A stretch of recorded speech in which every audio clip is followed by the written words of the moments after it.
Hello दोस्तों, स्वागत है आपका स्टडी विद शिवम में। हमने पिछले वीडियो में दो पठार पढ़ लिए थे, मध्य भारत का पठार और बुंदेलखंड का पठार। आई होप आपको वो अच्छे से समझ में आ गए होंगे, और अगर समझ में नहीं आए तो आप कमेंट में बता सकते हैं कि उसमें और क्या सुधार किया जाए। आज हम पढ़ने वाले हैं मालवा का पठार। मालवा के पठार से शुरू करते हैं। उसके बाद आज हम कलर चेंज कर लेंगे,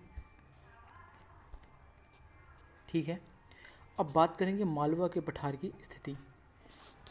दोस्तों, मालवा का पठार मध्य प्रदेश के पठारों में सबसे महत्वपूर्ण पठार है, क्योंकि यदि पठारों से क्वेश्चन आता है तो उसमें 90% मान लीजिए कि मालवा के पठार से क्वेश्चन बनना ही बनना है, ठीक है।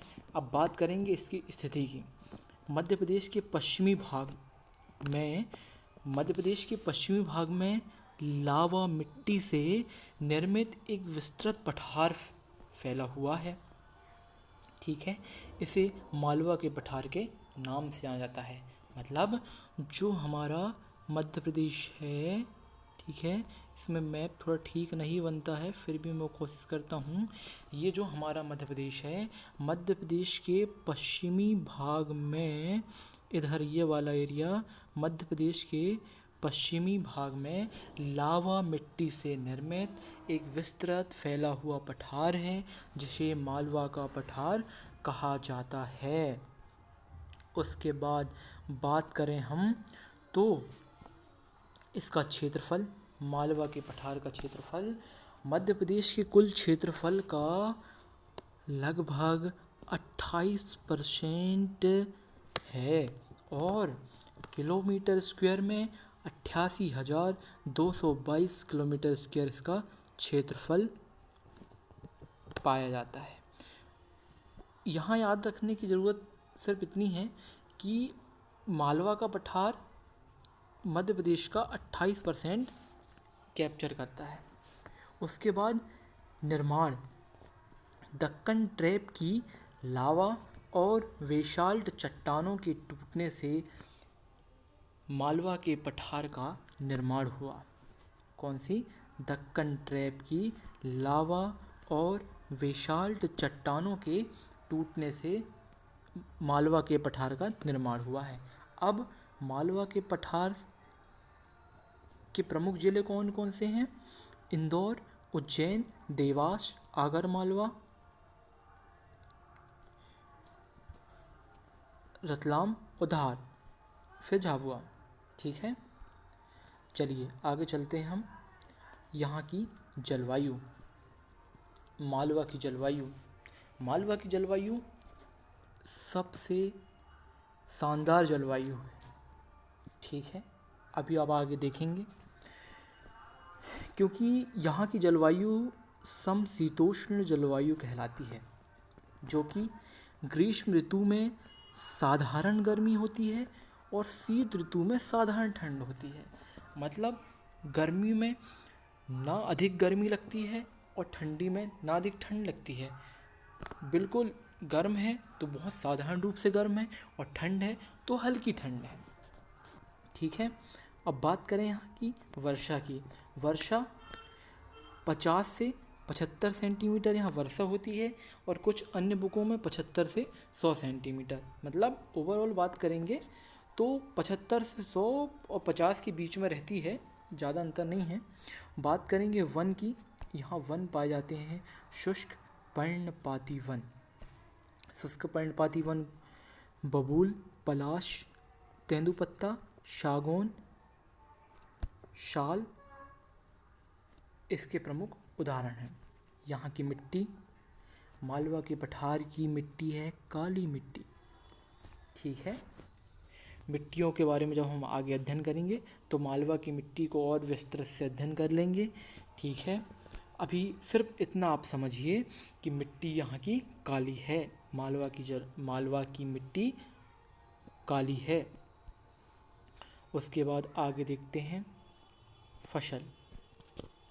यहाँ फसल जो है सोयाबीन, कपास, गेहूँ, ज्वार और मूंगफली।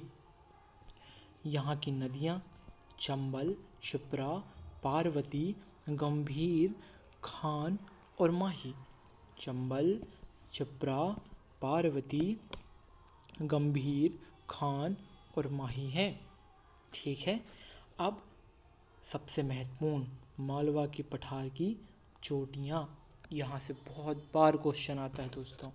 जैसे यहाँ की सबसे ऊंची चोटी है शिगार, जिसकी ऊंचाई है 881 मीटर।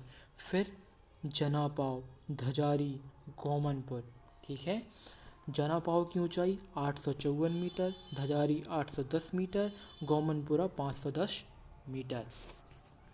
ठीक है। आगे देखते हैं अब यहाँ के कुछ पर्यटन स्थल हैं। मांडू,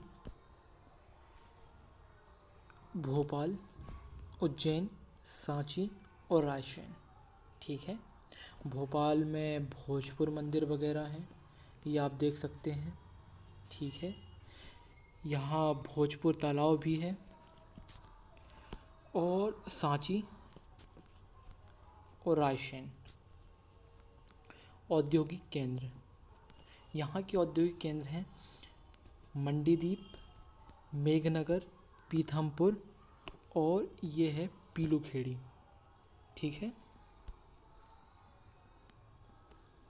उसके बाद बात करेंगे विशेष तथ्य की, मालवा के पठार के विशेष तथ्य। यह गेहूं का सबसे बड़ा प्राकृतिक क्षेत्र है। मतलब गेहूं यहाँ सर्वाधिक रूप से उत्पादित की जाती है। इस पठार को गेहूं की डलिया भी कहा जाता है। अब कर्क रेखा मालवा के पठार के मध्य से होकर गुजरती है। मतलब मालवा के पठार के बीचों बीच से कर्क रेखा गुजरती है। मालवा के पठार की सबसे ऊंची चोटी जो हमने ऊपर देखा सिगार है, जिसकी ऊंचाई 881 मीटर है। और यह मध्य प्रदेश का सबसे बड़ा पठार है, जो कि मध्य प्रदेश का 28% कैप्चर करता है। ओके, चलिए आगे देखते हैं। मालवा की जलवायु को चीनी यात्री फाहियान ने विश्व की सर्वश्रेष्ठ जलवायु कहा है। मतलब जो मालवा की जलवायु है वो चीनी यात्री थे कौन, फाहियान ने विश्व की सर्वश्रेष्ठ जलवायु कहा है। मालवा के पठार को अन्न भंडार कहा जाता है। जो मालवा का पठार है इसे अन्न का भंडार कहा जाता है। यदि क्वेश्चन पूछा जाए कि मध्य प्रदेश के किस पठार को अन्न का भंडार कहा जाता है, तो अन्न का भंडार किसे कहा जाता है, मालवा के पठार को। ठीक है। चलिए आगे हम बात करें रीवा पन्ना का पठार। ठीक है। रीवा पन्ना का पठार, अब बात करेंगे हम इसकी स्थिति की। रीवा पन्ना का पठार बुंदेलखंड के पठार के दक्षिण पूर्व में स्थित है। दक्षिण पूर्व में स्थित है रीवा पन्ना का पठार। हम देख लें कुछ यहाँ पर है। ठीक है, इस वाले एरिया में। अब बात करें इसके क्षेत्रफल की। मध्य प्रदेश की कुल क्षेत्रफल का 10.36% कैप्चर करता है। ठीक है। उसके बाद बात करेंगे इसका निर्माण कैसे हुआ। ठीक है। निर्माण, रीवा पन्ना का पठार का निर्माण विंध्य शैल समूह के अपरदन से हुआ है। रीवा पन्ना पठार का निर्माण विंध्य शैल समूह के अपरदन से हुआ है। ठीक है। इसके प्रमुख जिले हैं रीवा, पन्ना, कटनी, उमरिया, सतना और दमोह। ठीक है। चलिए आगे बात करते हैं हम जलवायु की। यहाँ ग्रीष्म ऋतु में साधारण गर्म होती है और शीत ऋतु में अधिक ठंड होती है। मतलब रीवा पन्ना के पठार में ठंड बहुत अधिक होती है, गर्मी साधारण होती है। ठीक है। उसके बाद बात करें हम वन की। रीवा पन्ना के पठार में वन किस प्रकार के होते हैं? इस क्षेत्र में वनों में बांस, तेंदुपत्ता, शीशम और खैर तथा सवाई घास भी पाए जाते हैं। घास के एक प्रकार होते हैं जिसमें सवाई एक प्रकार है। ठीक है। बात करें मिट्टी की, यहाँ मिश्रित मिट्टी पाई जाती है। ठीक है। अब हमने मिश्रित मिट्टी के बारे में बुंदेलखंड के पठार में भी पढ़ा था। आप कमेंट करके बताएंगे कि मिश्रित मिट्टी तो बुंदेलखंड के पठार में भी थी, तो वहाँ कौन कौन सी मिट्टियों का मिश्रण था। और यहाँ हम बात करें, यहाँ रीवा पन्ना के पठार में लाल कछारी और काली मिट्टियों का मिश्रण है। ठीक है। यहाँ की प्रमुख नदियाँ टोंस, कैन, बीहड़, महाना और बिछिया, ठीक है, आदि नदियाँ हैं। आगे जब हम जलप्रपातों के बारे में पढ़ेंगे तो इन नदियों में बहुत से जलप्रपात पाए जाते हैं। बात करेंगे फसल की। गेहूँ, चावल और तिल यहाँ की प्रमुख फसलें हैं। ठीक है। चलिए आगे चलते हैं। अब देखते हैं हम यहाँ के खनिजों के बारे में। ठीक है। खनिज थोड़ा नीचे ले लेंगे।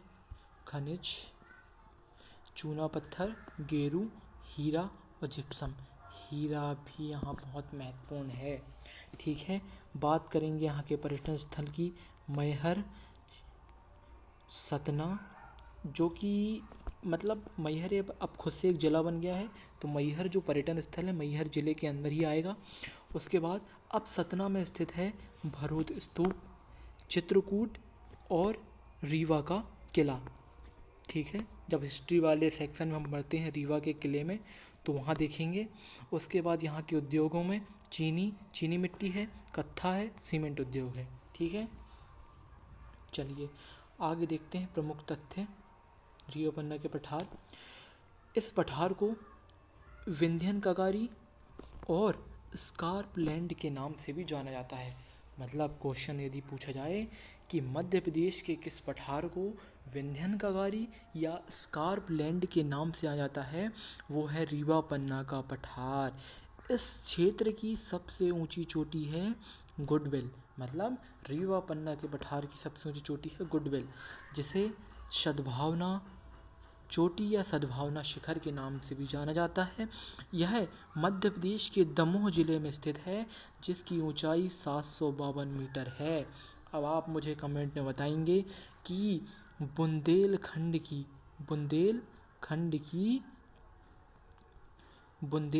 की चलिए पेन इसमें ज़्यादा काम नहीं करता है। बुंदेलखंड की सबसे ऊंची चोटी कौन सी है और उसकी ऊंचाई कितनी है। ठीक है।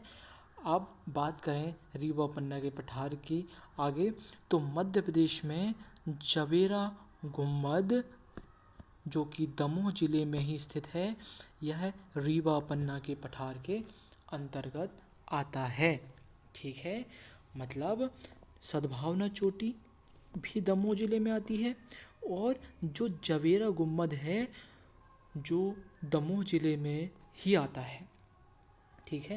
ये क्वेश्चन बहुत बार टेस्ट में पूछा गया है कि जवेरा गुम्बद किस पठार के अंतर्गत आता है। ये आता है रीवा पन्ना के पठार में और दमोह जिले के अंतर्गत आता है। ठीक है।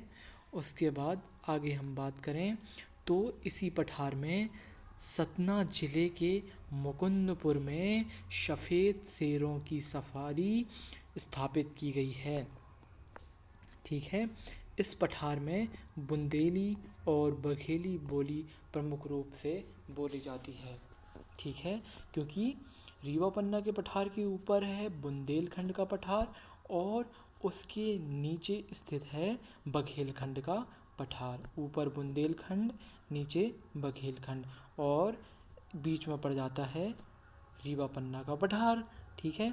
तो यहाँ दोनों बोलियों का मिश्रण पाया जाता है। ओके। ठीक है। अब हम आगे चलते हैं। आगे बात करें नर्मदा सोन घाटी की। ठीक है। तो दोस्तों वीडियो फिर लंबा हो जाएगा। अब हम आगे के पठार अगले वीडियो में देखेंगे। तब तक के लिए बहुत बहुत धन्यवाद। मिलते हैं अगले वीडियो में। Thank you.